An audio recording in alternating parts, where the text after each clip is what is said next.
from around the globe. Hot, fresh, balanced and objective. On Unity. Hello and welcome to News Hour on Unity TV. Today is Wednesday, 12th of April 2023 and it's equivalent to 24th of Ramadan 1444 after Hijrah. The headlines. Tinubu won presidential poll. INEC tells tribunal House leadership pro G5 reps plots to scuttle PDP plans. And on the foreign scene, shooting in Ecuador leaves 9 dead. Ruthless Super Falcons dispatch 2023 World Cup co-host New Zealand in sports. And those were the headlines, and for details and more of the stories, I am Ruayat Sani Ibrahim.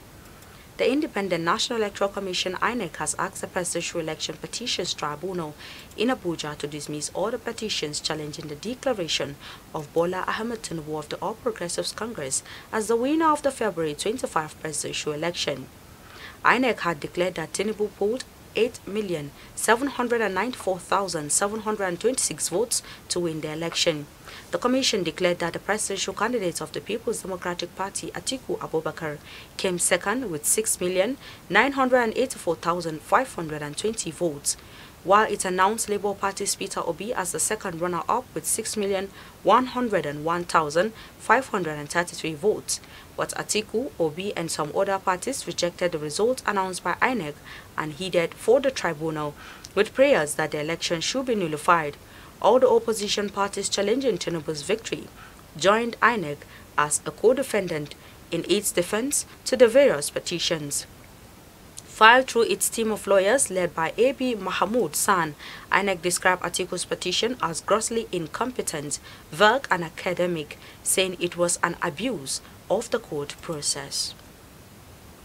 There are strong indications that the crisis in the People's Democratic Party (PDP) may spill over to the 10th National Assembly, which will be inaugurated in June.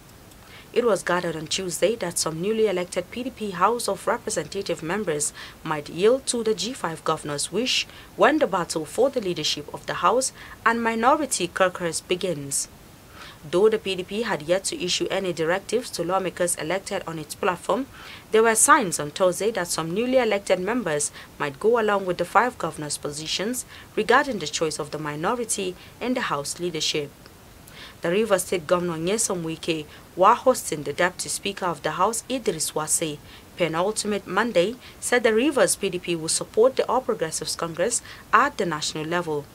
It was learned that other members of the G5 who also have loyalists among the lawmakers elect might align with Wike in deciding the next leaders of the House. The Benue State Governor Samuel Ortom has suspended the operations of livestock guards and the state paramilitary agency saddled with the enforcement of the state open grazing for a period of 2 weeks to allow all herdsmen with livestock in the state to leave. Ortom disclosed this at the end of the State Security Council meeting on Tuesday after over 130 persons were gruesomely killed across the state within 1 week. He said the suspension was to show a good faith to all those who claim to have come into state without knowing there is open grazing prohibition and ranches establishment law of 2017 that is solely anti-grazing.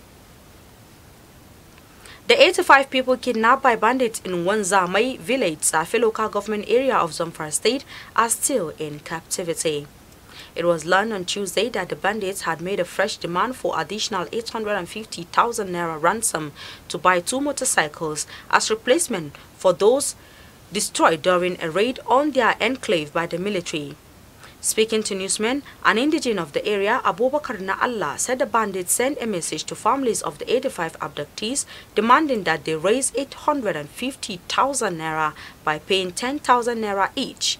Na'Allah told newsmen that the community have been able to raise the sum of 1.7 million naira earlier demanded by the bandits and were about to go to bandits camp and make the payment when they got the latest information of additional amount of 850,000 naira. The State Commissioner for Security, DIG retired Muhammad Tafe, told newsmen that they will not be intimidated and no pressure from the bandits will make them change their security arrangements. And on the foreign scene, 9 people were killed after dozens of shooters arriving in boats and taxis opened fire at a port in northern Ecuador close to the Colombian border. The public prosecutor said on Tuesday. Interior Minister Juan Zapata told the Akwai television channel that the attack was carried out by 30 heavily armed people and related to organized crime gangs. Zapata said there were between 1,500 and 2,000 people in the port at the time of the morning shooting. He added that the attack happened because fishermen preferred the security of one criminal organization and were targeted by another in retaliation. And in sport, Nigeria Super Falcons extended their winning streak to 3 following a 3-0 bashing of the 2023 World Cup co-host New Zealand on Tuesday.